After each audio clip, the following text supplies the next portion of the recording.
Чувство эйфории можно испытать, когда катаешь произвольную программу уже с чисто всеми исполненными элементами, у тебя остается в конце дорожка шагов и вращения, и вот на дорожке шагов ты испытываешь эйфорию. Часто бывает после отдыха, например, когда выходишь на лед первый раз, ты весь отдохнувший, много сил, и хочется начать сразу все делать, все подряд.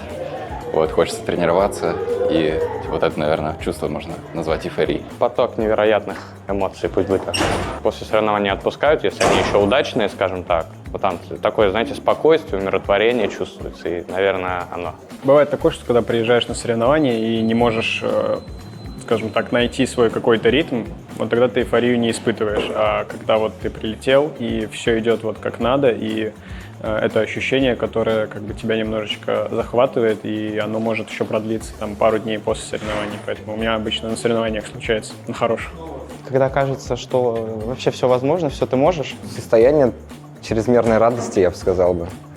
На себе я ощущаю частенько это как вот такое подтрясывание небольшое, да, когда немножко трясешься, ты немножко не контролируешь чуть-чуть свои эмоции. Ну, не прям что там прыгаешь от счастья, а просто вот что-то вот такое вот тряска небольшая. Эмоциональный подъем тоже бывает такое. Мурашки, вот это воодушевление. Это от какого-то очень хорошего будет зависеть успеха, от хорошего проката, то есть иногда даже от какого-то неожиданного успеха, которого ты не ожидаешь. Эйфория, ну какие-то непередаваемые ощущения, которые, наверное, испытываются первый раз, я думаю. Я лучше спросить, что такое грусть, усталость и сон. Такие у меня сейчас эмоции. Когда сдал на права, вот это реальная эйфория была. Приехал домой, как спал, сладко. Я не знаю, вроде бы в моменте, когда был на довозе, все спокойно сел за руль. Нервы были, все сказал, сдал. У меня почему-то вот впервые как вот это, как скажем, шкала радости прям достигла максимума. Меня часто возмущают какие-то ошибки, которые происходят бесконтрольно, вот, которые не получается как-то предотвратить. Возможно, нужно пытаться предотвратить не вот эту конкретную ошибку, которая неконтролируемая, а что-то другое, которое к ней приводит. Но это может быть не очевидно. Возмущает, когда прыжок не получается. Вот меня возмущает, я прям... Когда что-то не получается, я возмущаюсь, злюсь, ругаюсь. Бывает не очень культурно. Стараюсь не возмущаться по возможности в последнее время. Ну, просто принимать все так, как оно есть, и стараться извлекать максимум из того, что есть, а не постоянно надеяться на что-то более лучшее. Ну, возмущает, что, например, в Омск и Красноярск летают только ночные рейсы. Я возмущаюсь, когда спать в самолете не могу. Ну, это часто бывает, но это надо просто принимать и все. Ну, в последнее время меня ничего не возмущает, а так не могу вспомнить уже даже. Вроде ничего. Вроде... Сейчас, ну, я, по крайней мере, вот, полагаюсь на свои нынешние эмоции. Ну, не знаю, больше сейчас сосредоточенность. Возмущает. Да ничего не возмущает. Не чувствую я возмущения никогда. Гордость — это когда ты рад за то, что у тебя что-то получилось, ты смог чего-то достичь. Для меня, наверное, очень было большое достижение, что вот я смог переехать в Москву, как бы, и тут как-то освоиться.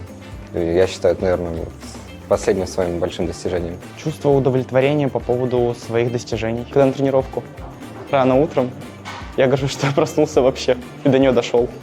Вещи, наверное, к которым ты стремился и которых достиг через какую-то работу или какие-то сложные для тебя обстоятельства. И чем эти обстоятельства сложнее, тем больше ты испытываешь какую-то гордость за себя.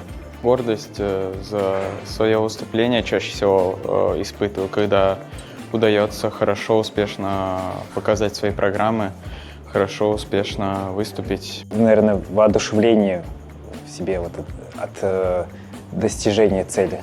Последний раз было, наверное, когда занял 3-е место на чемпионате России в олимпийский сезон, как раз 4 года назад. Наверное, когда чемпионат России выиграл. Вот тогда такое классное ощущение, что ты работал как бы усердно И потом, когда все получилось, ты уже гордишься собой, наверное, так. Ну, гордость вообще, наверное, нехорошее чувство. Это вообще грех. Нельзя быть гордым. И гордиться — это нехорошо. Когда на пьедестале ты, ну, просто доволен собой. Почувствовал, когда отец мой гордился. Это после чемпионата России серебра. Я вот шел именно к медали, чтобы увидеть его реакцию. И его реакция меня потрясла. Поэтому, наверное, вот этого чувства через него как-то я прочувствовал. Мне прислали видео, которое видел только я. Вот. И через это видео я понял, насколько он был рад. Кажется, гордость тут больше, мне кажется, подойдет тренерам, потому что при хорошем прокате своего спортсмена, я думаю, тренер может испытывать гордость, что воспитал такого ученика. Когда я реализовываю все, что задумываю, неважно на катке или в жизни, я этим горжусь. У меня младший брат тоже катается. Я ему подсказал кое-что, и у него начало получаться конкретный элемент. Это доставило мне удовольствие, гордость. Гордился, что не спалил кухню позавчера. Да что, решил приготовить оладушки. Понял, что оладушки чуть-чуть начали палененьким пахнуть. Вовремя выключил плиту. Гордился собой.